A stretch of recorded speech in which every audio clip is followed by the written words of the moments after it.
अस्सलाम वालेकुम। आज हम न्यूमेरिकल नंबर 9 और 10 करेंगे। तो 13 चैप्टर के। तो हमारे पास पहला जो क्वेश्चन है 13.9, वो कहता है कि दो कैपेसिटर जिनकी कैपेसिटेंस 12 माइक्रोफैरड और 6 माइक्रोफैरड है, उनको सीरीज़ तरीके से 12 वोल्ट की बैटरी से जोड़ा गया है। इस कम्बिनेशन की मसावी कैपेसिटेंस मालूम करें। इसके अलावा नेज़ हर कैपेसिटर पर चार्ज और पोटेंशियल डिफरेंस मालूम करें। तो इस सवाल में बेसिकली वो दो कैपेसिटर हैं और उनको सही तरीके से जोड़ा गया है और एक बैटरी है जिसका वोल्टेज 12 वोल्ट है। तो हमने इस पे मसावी कैपेसिटेंस जो कि सी इक्विवेलेंस होती है वो मालूम करनी है। क्यों मालूम करना है? क्यों कि हमारे पास जो सीरीज तरीका होता है इसमें सब कैपेसिटर पर एक ही चार्ज होता है, तो हमने सिर्फ क्यों मालूम करना है, वही दोनों कैपेसिटर पे चार्ज होगा। फिर हमने पोटेंशियल डिफरेंस मालूम करना है। पोटेंशियल डिफरेंस जो होगा वो कैपेसिटर पहले कैपेसिटर के अलग होगा, वो दूसरे कैपेसिटर के लिए अलग होगा, क्योंकि हमारे पास ये जोड़ जो है वो सीरीज़ है। तो कैपेसिटर की सीरीज़ जोड़ में हमेशा वोल्टेज अलग अलग होता है, लेकिन जो चार्ज होता है सब कैपेसिटर पे वो सेम होता है। तो अब हम इसको हल करना शुरू करते हैं। तो हमने ये डाटा लिखा है कि इसके अंदर देखें आप, तो C1 कैपेसिटर है, C2 दूसरा कैपेसिटर है। ये माइक्रो की जगह हम 10⁻⁻6 लिख दिया है। वोल्टेज 12 वोल्ट की बैटरी है वो लिखा है। सी इक्विवेलेंस मालूम करनी है, क्यू मालूम करना है, और हमने V1 और V2 मालूम करना है। तो हमारे पास जो इक्विवेलेंस का फार्मूला होता है, अगर मैं लिखूँ तो वो हमारे पास इक्विवेलेंस का फार्मूला को इस तरह होता है कि हमारे पास 1/C equivalence equal to 1/C1 plus 1/C2। और ये फार्मूला हमारे हमारे पास जो होता है ये सीरीज़ जोड़ का है। तो इसमें हम अगर वैल्यूज़ पुट करें तो अब हमने ये फार्मूले के अंदर वैल्यूज़ पुट की हैं। तो ये पहले कैपेसिटर की वैल्यू, दूसरी की, तो हमने दोनों में 10⁻⁻6 कामन निकल सकते हैं, तो हमने ये कामन निकाला है। कामन निकालने से इसका बाकी को हल करना आसान हो जाता है। अब हम इसका सिंपल एलसीएम लेंगे। तो एलसीएम आपकी मर्ज़ी है, आप ये वाला तरीका यूज़ करें जो मैं क्लास में करवाता रहता हूँ, या आप अपने तरीके से करें। जो भी करेंगे आपके पास, इनको हल करेंगे तो आपके पास आंसर ये आएगा।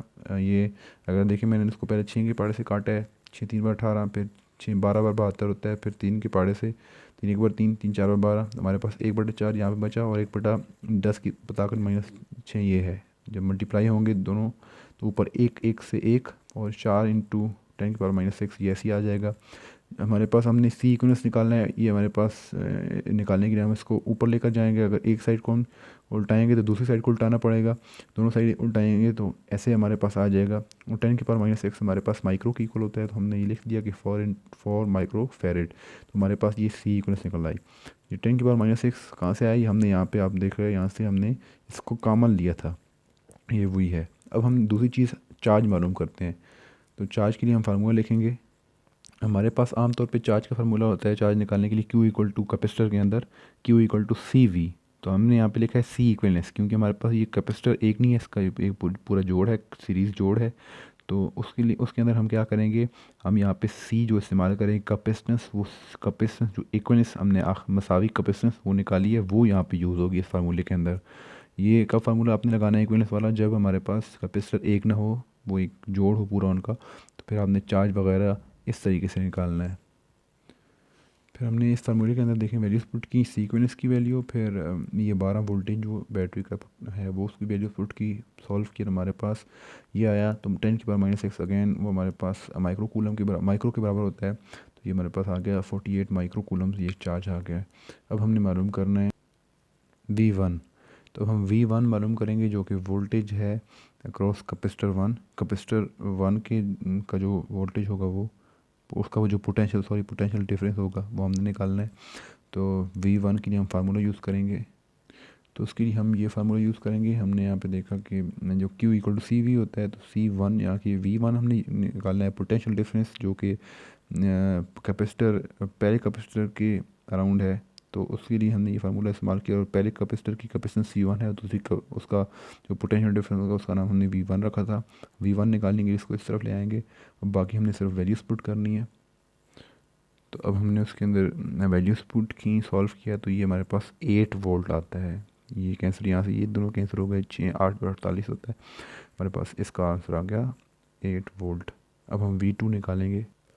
V2 जो होगा वो इसी तरह निकलेगा। वहाँ पे आपने सिर्फ V2 के लिए यहाँ पे दूसरे कैपेसिटर की के गेयर जो पोटेंशियल डिफरेंस है वो आप निकाल रहे हैं, तो वहाँ पे आपने C2 इस्तेमाल करना है। इसी फार्मूले से वो आपने खुद सॉल्व करना है। तो V2 आपने यहाँ से इसके बाद खुद सॉल्व उसको निकालना है, हल करना है। इसके बाद हमारे पास आता है क्वेश्चन नंबर 10, जिसमें कहता है कि दो कैपेसिटर हैं जिनकी कैपेसिटेंस 12 माइक्रोफैरड और 6 माइक्रोफैरड है। उनको पहले तरीके से 12 वोल्ट की बैटरी से जोड़ा गया है। इस कम्बिनेशन की मसावी कैपेसिटेंस मालूम करें, नए कैपेसिटर पर चार्ज और पोटेंशियल की मिकदार मालूम करें। बिल्कुल सेम टू सेम यही क्वेश्चन है। उसके अंदर भी उसका कैपेसिटेंस भी चेंज नहीं, दोनों कैपेसिटर की बैटरी का वोल्टेज भी सेम है। तो आपने इस सवाल को कोशिश करनी है ख़ुद हल करने की। इसके अंदर सिर्फ फार्मूले चेंज है, मतलब आपने याद रखना है कि यहाँ पे अब जो चार्ज होंगे, बल्कि ऐसा करते हैं, इस सवाल को मैं आपको थोड़ा सा मैंने रफ सा इसको सॉल्व किया, आपको दिखा देता हूँ। वही हमारे पास अगर आप देखें तो ये हमारे पास C1 है, C2 है। इसी तरह वोल्टेज इसका हमारे पास 12 है बैटरी का। हमने कैपेसिटर निकालनी है, इक्विवेलेंस कैपेसिटर, ठीक है, यहाँ पे सॉरी ये इक्विवेलेंस कैपेसिटर आपने निकालनी है। तो हमने पहले और साथ चार्ज मालूम करना है। अब आपने यहाँ पे याद रखना है कि जो पैरेलल तरीका होता है कैपेसिटर को जोड़ने का, उसमें हर कैपेसिटर पर चार्ज भी अलग अलग आता है। तो Q1 निकालना है, Q2 निकालना है। लेकिन इसमें यह है कि इसमें जो वोल्टेज होगा पैरेलल तरीके में वो सबका सेम होगा, यही होगा। तो वो आपने यही रहेगा। अगर आपसे पूछ रहे हैं पोटेंशियल डिफरेंस निकालना है तो वो यही है, 12 वोल्ट ही। तो एक आपने इक्विवेलेंस कैपेसिटेंस निकालनी है और Q1 और Q2 की वैल्यू निकालनी है। इक्विवेलेंस कैपेसिटर का फार्मूला इसका है कि C इक्विवेलेंस, यहाँ पे मैंने लिखा है कि जो हमारे पास V1 वो इक्वल टू V2 ही होता है और इक्वल टू V होता है, क्योंकि इसके अंदर सारा पोटेंशियल सब के अक्रॉस एक ही होता है। वो हमारे पास 12 वोल्टेज की इक्वल ही आएगा। तो ये V इक्वल टू हमारा कितना आएगा यहाँ पे, 12 वोल्ट। अब हमने इक्विवेलेंस C इक्विवेलेंस निकालनी है। उसको कैसे निकालेंगे, दोनों कैपेसिटर की कैपेसिटेंस को प्लस करेंगे, ये फार्मूला होता है। हमारे पास आ गया 12 जमा 6 18 माइक्रोकूलम। और मैंने माइक्रोकूलम को यहाँ पे 10 की पावर -6 रख के, ऐसे रख के नहीं हल किया, डायरेक्ट हल कर दिया है। तो अब भी ऐसा कर सकते हैं, क्योंकि इसके साथ क्योंकि जवाब मैंने लिखा है कि ये 18 माइक्रोकूलम है। 18 माइक्रोकूलम नहीं है, क्योंकि ये भी 12 माइक्रो फैरेड था और ये भी 6 माइक्रो फैरेड था, सॉरी, और ये 18 माइक्रो फैरेड है।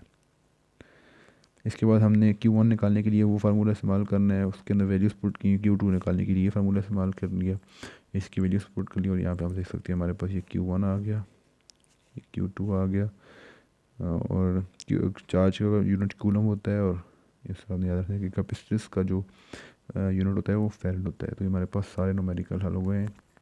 हमने सब सवालों को ख़ुद भी ट्राई करना है। जो चीज़ें मैंने आपको कही हैं कि आपने खुद सॉल्व करनी है, वो आपने लाजमी सॉल्व करनी है। अगर इनके साथ आप लिखना चाहो कि पहले कैपेसिटर, दूसरा कैपेसिटर की कैपेसिटेंस, या पहले कैपेसिटर की कैपेसिटेंस, और यहाँ पे लिखना चाहो बैटरी का वोल्टेज, चार्ज, पहले कैपेसिटर पे चार्ज, दूसरे कैपेसिटर पे चार्ज, यहाँ पे उर्दू में तो लिख सकते हैं। ना लिखना चाहें जब भी ठीक है। आपने सिर्फ आंसर की जो आप निकालेंगे उनके गिर्द ऐसे बॉक्स लाजमी डालने हैं।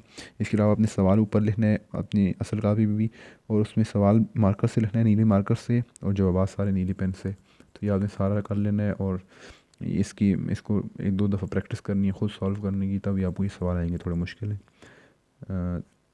चलें जी, बाकी इंशाल्लाह आइंदा से हर वीडियो आपको हर सोमवार, बुध और जुमे को मिलेगी, जिसमें हम बाकी टॉपिक्स को डिस्कस किया करेंगे, ठीक है, जो हमारे चैप्टर रहते हैं। इसके अलावा आपने क्या करना है कि आपको जो मैं जैसे सोमवार के हमारा टेस्ट होता है, वैसे तरह आपने तैयारी करनी है कि आपका समझ लें कि आपका टेस्ट हो रहा है, ठीक है। जो भी आपका मतलब जैसे आप हमने दूसरे चैप्टर के शार्ट्स कर लिए थे, शायद वो सोमवार को टेस्ट होने वाला, लेकिन वो शायद उसका दिन गुजर गया। तो अब आपने उसके लॉन्ग भी साथ मिलाने हैं, न्यूमेरिकल भी करने हैं, तो साथ साथ आपने इस तरह तैयारी भी जारी रखनी है। तो बाकी जो हम पढ़ेंगे फिर जिस दिन पढ़ेंगे उस दिन होमवर्क भी आपको दे दिया करूँगा। अभी आपका होमवर्क यही है कि आपने सारे न्यूमेरिकल खुद 1-2 दफ़ा प्रैक्टिस करनी है, और साथ आपने दूसरे चैप्टर की तैयारी करनी है, ठीक है जी।